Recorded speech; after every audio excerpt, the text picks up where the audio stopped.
He thought she was just a maid. But everything changed at night. He saw what she was really doing after hours. Ryan Carlton had just moved into a luxury penthouse in the heart of Manhattan. As a young and ambitious executive, his schedule was packed with meetings, deals, and endless business dinners. He had no time to clean, cook, or even keep his apartment in order. So through the building manager, he hired a maid to come 3 times a week. Her name was Lila. The first time Ryan saw her, he thought one thing, plain. She looked to be in her early 30s, hair tied back low, dressed simply in neutral clothes. She didn't talk much, just nodded whenever he gave instructions. Her work was neat and fast, almost mechanical. She never asked questions, never complained, and always arrived right on time. To Ryan, Lila was just another background worker in the city. Unseen, unheard, unimportant. But then things started to feel strange. After a few weeks, Ryan began to notice little things. Every morning, his apartment wasn't just clean. It looked like it had been arranged by someone who understood aesthetic balance. His t-shirt were folded into perfect squares, like a high-end clothing store. His shoes were polished and arranged by color. Even the dying plants on his balcony now looked vibrant and perfectly trimmed. And on his dining table, there was always a small piece of paper with a handwritten quote, a different one every day. The handwriting was sharp, elegant. One quote read, "Wisdom doesn't come from degrees, but from a heart willing to learn." Ryan had never asked her to do any of that. At first, he thought it was just a quirky habit. But over time, he started to feel watched. Or maybe tested. One evening, Ryan came home earlier than usual. His meeting had been canceled. When he opened the door to his apartment, it was quiet. But from the living room, he heard a faint voice, someone reading softly to themselves. He stepped slowly through the hallway and peeked around the corner. There on his couch sat Lila, alone, reading aloud from a large dark blue hardcover book. Ryan squinted to read the title. It wasn't a novel. It was a science textbook. The title read Fundamental Theories of Quantum Computing. Lila was focused, scribbling notes in a small notebook on her lap. She looked absorbed, even inspired. But as soon as she noticed Ryan, she quickly shut the book and stood up, startled. "I'm sorry. I thought no one was home," Lila said quietly. Ryan stared at her, puzzled. He wanted to ask a dozen questions, but said nothing. He simply nodded and walked to his bedroom. That night, Ryan couldn't sleep. His curiosity had taken over. He opened the security camera footage on his tablet, not because he suspected anything bad, but because something wasn't adding up. What he saw made his heart beat faster. Lila did clean the apartment thoroughly. But once she was done, she changed clothes, black hoodie, black pants, black backpack. Then she slipped out the back door. The time? Always around 10 at night. Every night. Where was she going? And what exactly was this so-called maid doing, dressed like that, in the middle of the night? Ryan didn't know yet. But one thing was clear. Lila was no ordinary woman. And he was going to find out. The next night, Ryan waited. He sat in the dark corner of his living room. Lights off, eyes fixed on the hallway. At exactly 9:47, Lila emerged from the guest bathroom, no longer in her cleaning uniform. She wore a fitted black hoodie, dark jeans, and running shoes. Her hair was tied tighter than usual. She moved with quiet precision, like someone who had done this countless times before. Over her shoulder was a small backpack. She didn't glance at the cameras. She didn't even hesitate. She walked straight toward the back exit, unlocked the door, and disappeared into the night. Ryan stood up and grabbed his coat. He trailed her from a safe distance, blending into the shadows of Manhattan's glowing streets. Lila walked briskly, cutting through side roads and alleys, never once looking back. She crossed 2 subway stations and passed a line of food carts before reaching a crumbling building tucked behind a row of warehouses in Brooklyn. It looked abandoned. But from a side door, Lila slipped inside. Ryan crept closer and found a window with a broken blind. What he saw inside made him freeze. There were kids, at least 20 of them, ages ranging from 12 to maybe 19, sitting in folding chairs with notebooks in their laps. At the front of the room was a whiteboard covered in complex equations and diagrams. Lila stood before it, explaining something with fierce intensity, her hands moving as she broke down formulas like a college professor. Ryan could barely believe it. The woman who had just mopped his floors was now teaching advanced mathematics. But this wasn't just math. There were slides on ethics and artificial intelligence, lectures on physics and coding, even discussions about social inequality and justice. Lila moved between topics effortlessly, her voice strong and captivating. The kids weren't just listening. They were engaged, enthralled. Ryan felt something strange in his chest. Awe, confusion, and a creeping sense of shame. He had never asked Lila about her life, never once considered that she might be more than what he saw. Suddenly, someone walked up behind him. Ryan spun around, startled. An older man with thick glasses and a clipboard looked him over. "You a reporter?" the man asked. "Parents aren't allowed during sessions." Ryan shook his head. "No, I know her." The man squinted. "You know Professor L?" Ryan's eyebrows shot up. "Professor L?"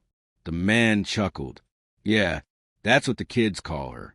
She runs this whole place. Started 5 years ago. Teaches them what the schools won't. Keeps them off the streets. Some of her students already got scholarships from tech firms." Ryan stood silent. Professor L? He had hired a genius to clean his sink. The man tapped Ryan on the shoulder. "If you're not here to enroll a kid, you should probably head out. She doesn't like being watched." As Ryan backed away from the window, he caught one last glimpse of Lila, smiling at a nervous teen trying to solve a tough problem on the board.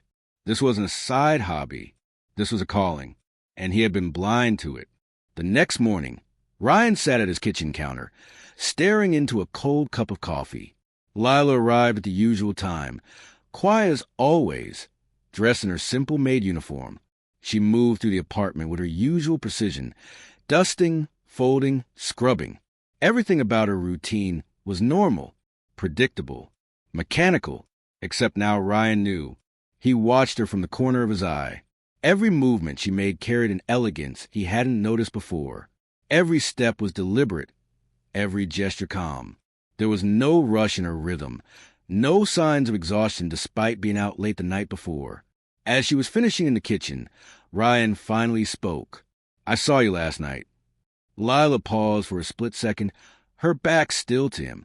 Then she continued wiping the countertop, her voice cool and steady. "Then I suppose you have questions." "I have 100, Ryan replied. "But mostly why hide it?" Lila turned around and met his eyes for the first time that morning. "Because people treat you differently when they think they know who you are, and they treat you worse when they think they already do." Ryan leaned forward. "You're a teacher, a real one, a good one. Why be a maid?" Lila smiled faintly. "Because people underestimate maids. They don't ask questions. They don't get in the way, and it pays rent. But more importantly, it gives me the freedom to do what matters." Ryan didn't know what to say. The simplicity of her words struck him harder than any lecture he'd ever heard. Still, something inside him wouldn't let it go. You could do so much more. You could run a real school, apply for grants, get attention from universities. I know people who... "I'm not looking for attention, Mr. Carlton," Lila interrupted gently. "I'm looking for results." She set down the cleaning cloth and walked to the sink, rinsing her hands slowly. "I've been through your world," she added. "The suits, the boardrooms, the endless talk about impact with no real change. I left all that behind. I chose this." Ryan frowned. "Wait, what do you mean you've been through it?" Lila looked over her shoulder, considering for a moment. Then she dried her hands and turned to him. "I went to Stanford, dual major in applied mathematics and computational linguistics. Interned at 2 of the biggest tech companies in the country. I could have had the career path everyone dreams about, but it didn't feel like purpose." Ryan's mouth opened slightly. "So you just walked away?" "I didn't walk. I ran towards something real." Silence filled the apartment. A soft breeze from the balcony rustled the curtain. Ryan stared at her. For for the first time seeing not just a maid or even a professor, but a person who had made a deliberate, radical choice. And somehow, that made her more powerful than anyone he knew. Lila picked up her bag and headed for the door. "I'll finish the windows tomorrow," she said gently. As the door clicked shut behind her, Ryan remained frozen in place. The woman he dismissed as invisible had just revealed a life louder than his entire world. And something told him he hadn't seen the full picture yet. Ryan couldn't concentrate at work that day. Meetings blurred into each other. Emails piled up. The voice of his assistant became background noise. His mind kept replaying what Lila had said. "I didn't walk. I ran towards something real." That night, he sat alone in his apartment, staring at the white paper she had left that morning. Another handwritten quote: "A true teacher doesn't seek applause.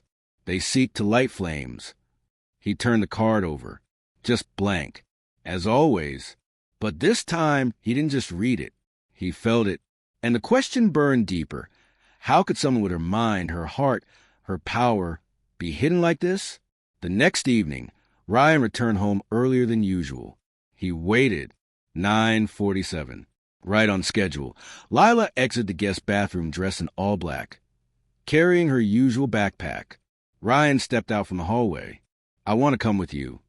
Lila stopped, her expression unreadable. "It's not a show." "I know. I'm not running a program to impress people. I'm not trying to be impressed." She studied him for a long, silent second. Then, to his surprise, she nodded. "Fine. Don't talk. Don't interrupt. Don't make this about you." Ryan followed her into the Brooklyn night. They didn't take a cab or the train. They walked past graffiti-covered walls, crumbling stoops, and neighborhoods most executives wouldn't dare pass after dark. Ryan noticed how everyone nodded at Lila as she passed, some with respect, others with hope. They reached the same old warehouse. Inside, the space had transformed. It was fuller now. Rows of computers set up on folding tables, a 3D printer humming in the corner, and on the wall, a massive mural of a tree with names written on the leaves. Lila's students. She introduced Ryan to no one. She simply stepped to the front, opened her notes, and began. Tonight's lesson wasn't about math. It was about ethics in coding, about responsibility. She asked the kids questions that silenced the room. If you can write a program to manipulate what people see online, should you? What's more valuable, a tool that makes money or a tool that protects someone? She wasn't just training minds. She was training character. And her students responded. Fiercely, one young girl stood up and challenged her logic. A boy in the back explained how he hacked the school's firewall, not for mischief, but to help his sister finish an assignment. Another shared his dream of building an app to keep track of elderly neighbors during heat waves. Ryan sat in the back, stunned. These weren't just underprivileged teens. These were future leaders, builders, disruptors. And it was all happening in a forgotten building with flickering lights and borrowed chairs. After class, Ryan approached with the students, a boy named Luis who had been unusually quiet. "Why do you come here?" Ryan asked. Luis shrugged. "Because Professor L saw me before anyone else did.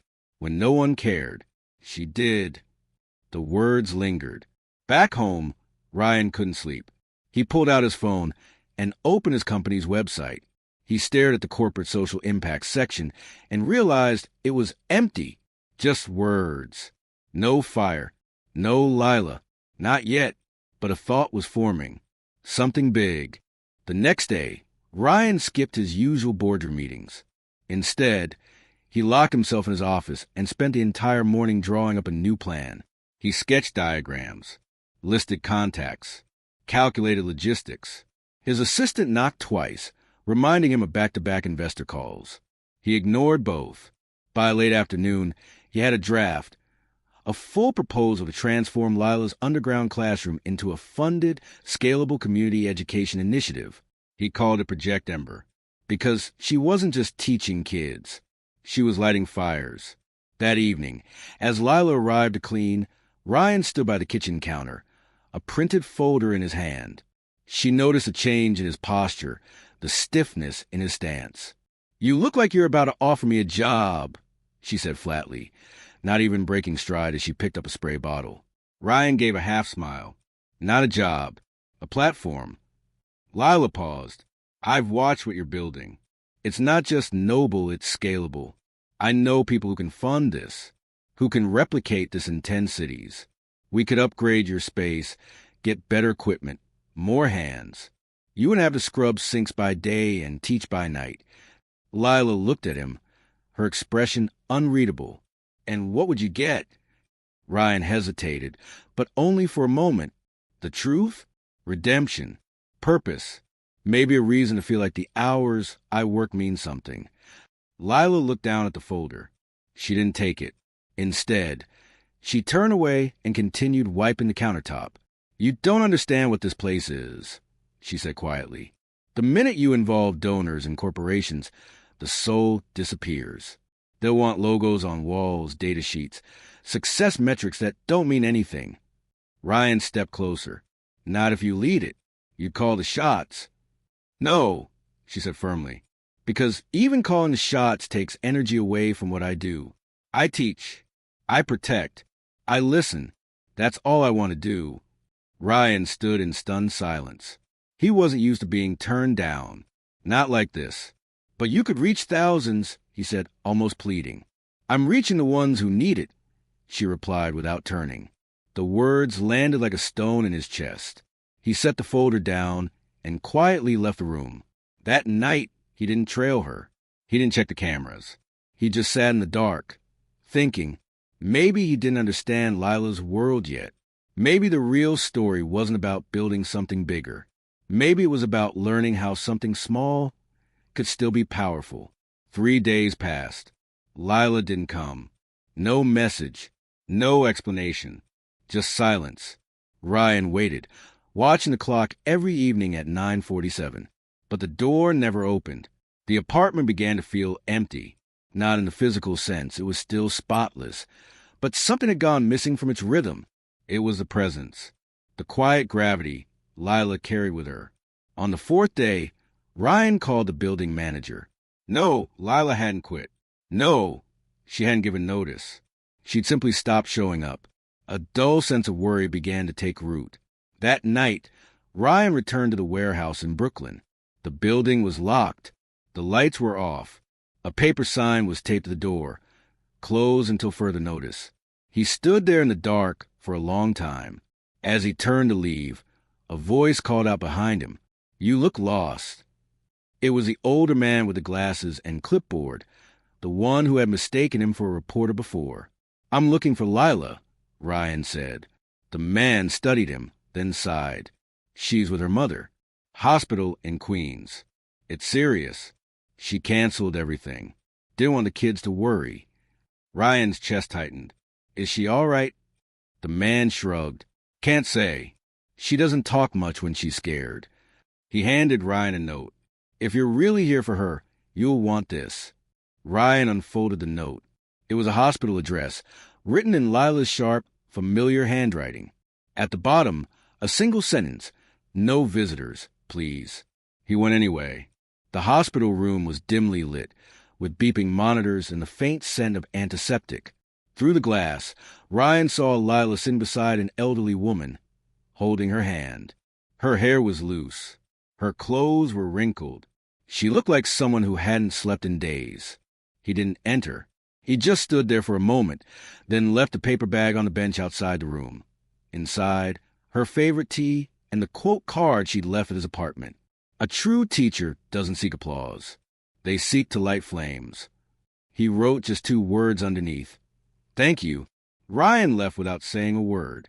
That night, he stayed up until dawn, staring out over the city skyline.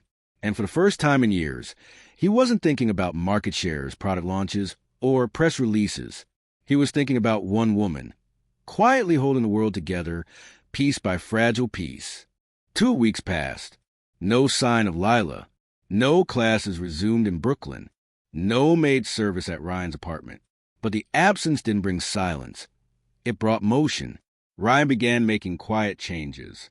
He met with his board and cut 2 vanity projects from the company's budget. He redirected the funds to a small tech incubator in Harlem that focused on underserved youth. No press release, no photo op, just silent investment. He spent weekends volunteering, anonymous, unannounced, at neighborhood learning centers. He brought old laptops in the office, organized them, updated their software, and fixed broken chargers with his own hands. He didn't tell anyone why, until one day she returned. Ryan opened his apartment door to find Lila standing there. No cleaning uniform, just jeans and a windbreaker. Her face looked tired, but her eyes, steady. "Hi," she said quietly. Ryan stepped aside, unsure what to say. "I got your note," she added. He nodded. "I didn't know what else to do." "You did exactly what you needed to." They sat in silence for a moment on the balcony, the city buzzing below them. "My mom passed last week," Lila said flatly, as if stating a fact she hadn't fully felt yet. "She raised me alone. Immigrant. Cleaner. She taught me everything I believe in. I taught others because I saw her in every one of them." Ryan lowered his head. "I'm sorry. She didn't want me to stop teaching. Even in the hospital, she kept telling me to go light the fires." Ryan reached beside the bench and pulled out the folder he had once offered her, the project and her proposal. But now there was something new inside. He had rewritten the entire plan. The budget was lean. The structure was non-corporate. No branding. No board of directors. Just direct support to grassroots educators and youth labs across the boroughs. He called it the Quiet Flame Foundation. At the top of the proposal, he'd written one line: "Build on your model. You lead, I follow." Lila flipped through the pages, quietly. Her fingers moved slowly, deliberately, like she was touching something fragile. "This time," Ryan said, "I didn't come to pitch. I came to offer my hands." She closed the folder. Then finally, for the first time in weeks, she smiled. Not a soft one, a real one. A month later, the warehouse doors reopened. But it wasn't just a dusty room with folding chairs anymore. The windows had been repaired. The lighting was brighter. A new projector hung from the ceiling, and secondhand laptops lined the back table, waiting for new users. Shelves were filled with donated books, tools, and soldering kits. The walls still had cracks, but they had new color now. On one wall, a new mural had been painted. A phoenix rising from gears and wires, its wings made of circuit boards. In the center of it all stood Lila, dressed in black again, but not to hide, to lead. The students returned in waves, hugging her, high-fiving each other, shouting out inside jokes from lessons past. Luis, the boy who once barely spoke, now wore a volunteer badge.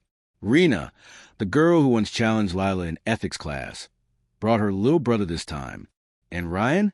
He stood in the back, not in a suit, just jeans and a plain t-shirt, quietly arranging power cords and handing out notebooks.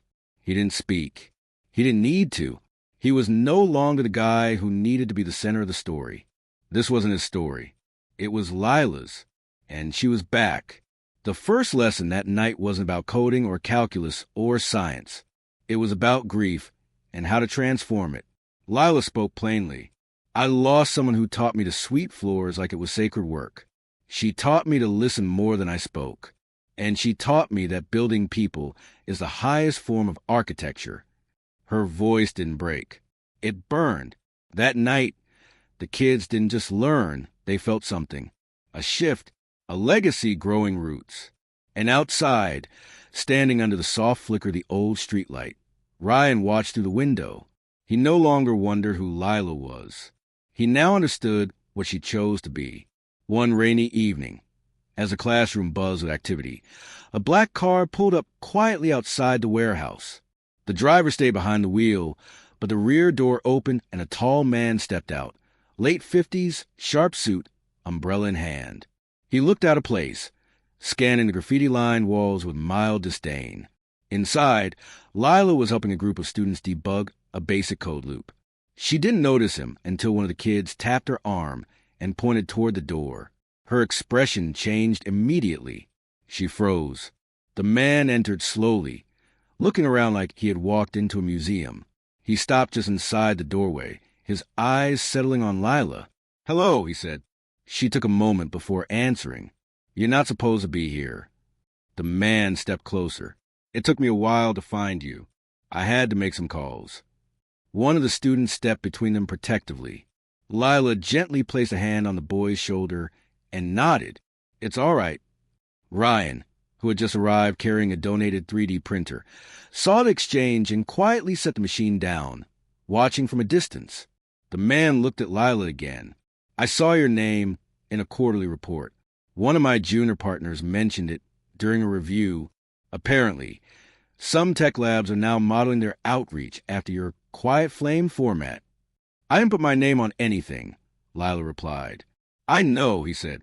"That's how I knew it had to be you." The room had grown quiet. Students tried to focus on their work, but many kept glancing toward the front. Ryan walked over, placing himself nearby. The man noticed. "And you must be the financier," he said. "The one she refused years ago." Ryan raised an eyebrow. "I didn't come here with money. I came with ears." Lila looked between them. Her posture was straight, calm. "I don't need your blessing," she told the man. He nodded.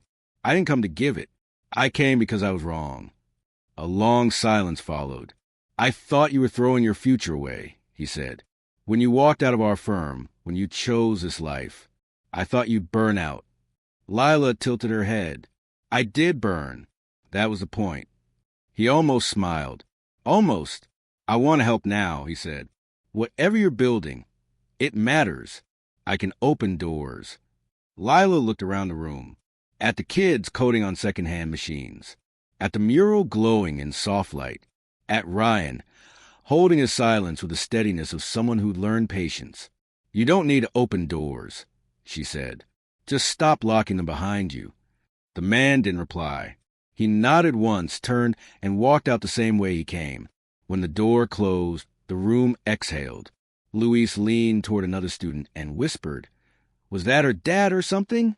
Lila didn't answer, but Ryan saw her fingers tremble just slightly before she turned back to the whiteboard. "All right," she said. "Who's going to explain what a clean for loop looks like in Python?" The lesson continued, but something had shifted. The past had knocked, and Lila hadn't flinched. A week later, something unexpected happened. A young reporter from a small independent media outlet had been visiting community centers in Brooklyn, writing a piece on education inequality. She had heard whispers about Professor L, a woman teaching advanced tech out of a rundown building with zero official funding. The moment she stepped into Lila's classroom, she knew she had found the heart of her story. She returned the next day with a camera crew. Lila was hesitant at first. She disliked attention, but her students begged her to say yes. "People need to see this," Rena had said. "They need to know what's possible." So Lila agreed on one condition. The focus had to be on the kids, not her. The interview was quiet, thoughtful. Lila spoke plainly, without drama. She shared her philosophy, that knowledge without compassion was useless, and that true education meant listening before lecturing. She spoke about systems failing bright minds, about children being treated like problems instead of possibilities. The clip was only 6 minutes long, but by the next morning, it had gone viral, first on local platforms, then on national ones, then international. People around the world saw a grainy video of a woman in a hoodie standing in front of a chalkboard, surrounded by kids who looked nothing like the typical tech startup scene, but who spoke with the clarity and confidence of innovators. Donations poured in, not from corporations, from teachers, retirees, single mothers, immigrants who had once cleaned offices like Lila's mother. The Quiet Flame Foundation inbox flooded with offers, laptops, books, even food. But more importantly, people asked one thing over and over: how can we do this in our city? Ryan sat at his desk, watching the numbers climb, watching the world catch fire from one small room in Brooklyn. He didn't feel proud. He felt grateful. And Way looked at his phone and saw a message from his father, who had never understood why Ryan gave up his trajectory to help an invisible teacher. It only said 2 words: "You were right." Lila didn't react to the fame.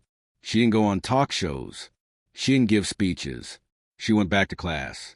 The same schedule, the same kids, the same tiny whiteboard. When someone asked her why she didn't capitalize on the attention, she only smiled. Because the work didn't change.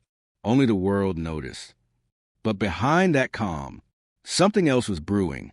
Lila had kept a secret, one she hadn't even told Ryan. Late one evening, long after the students had left and the lights had dimmed, Lila sat alone in the warehouse classroom. A single desk lamp lit the paper spread across the old wooden table.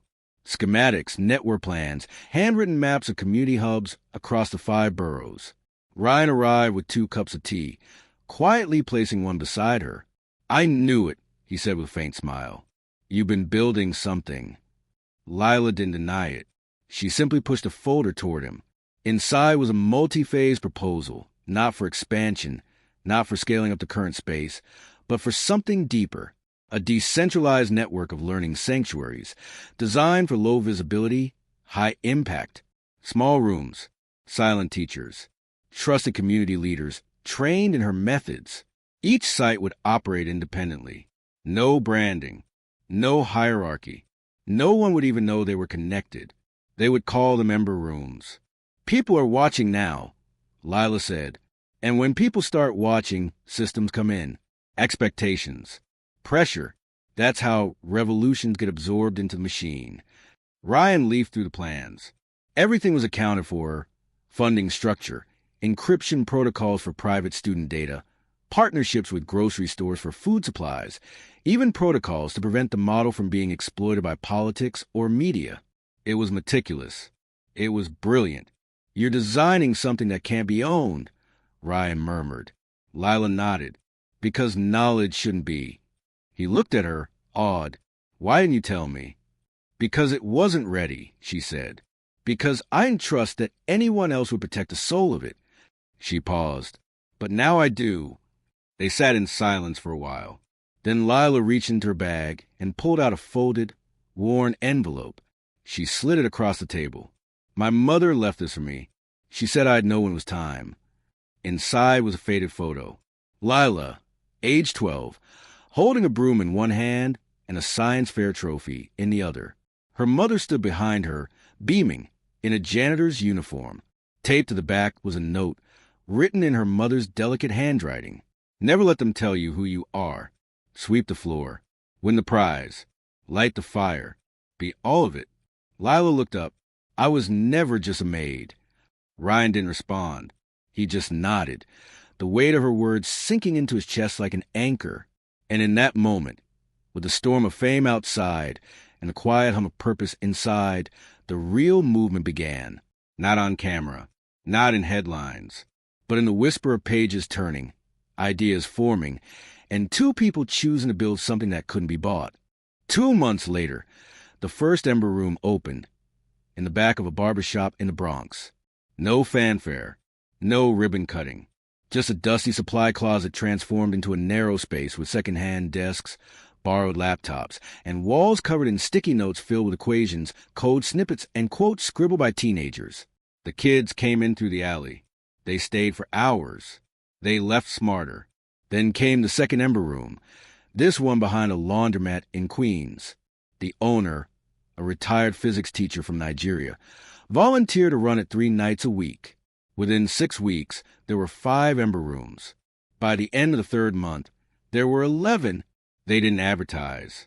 They moved quietly, and yet the right people kept finding them. Lila trained each new facilitator herself, not just in curriculum, but in spirit. She told them to forget the titles, forget the resumes, focus on presence, on witnessing the kids before trying to teach them. "People don't need saviors," she often said. "They need believers." Meanwhile, Ryan handled the background load, setting up secure communication lines, anonymous donation funnels, maintenance logistics, and legal protections for each room. He stayed off camera. He was fine with that, because something in him had changed too. He no longer wanted to be seen. He wanted to serve. One night, as they rode the subway home from a training session, Ryan leaned his head back against the cold window and exhaled. "You realize we're doing something no one can ever really give us credit for." Lila smiled. "That's the point. He turned to her. What if someone tries to steal it? Rebrand it? Turn it into something shallow? They will, she replied calmly. But it won't matter, because the real thing is already in motion. It's in minds, in hearts, in late-night problem-solving over instant noodles. He laughed, and for a moment, everything felt light, not because the work was easy, but because it finally made sense. Later that week, Luis, one of the original students, gave Lila a letter. Inside was an acceptance offer to a full scholarship at a top-tier university in Chicago. I couldn't have done it without you, he said. Lila shook her head. You could have, but I'm glad I got to witness it.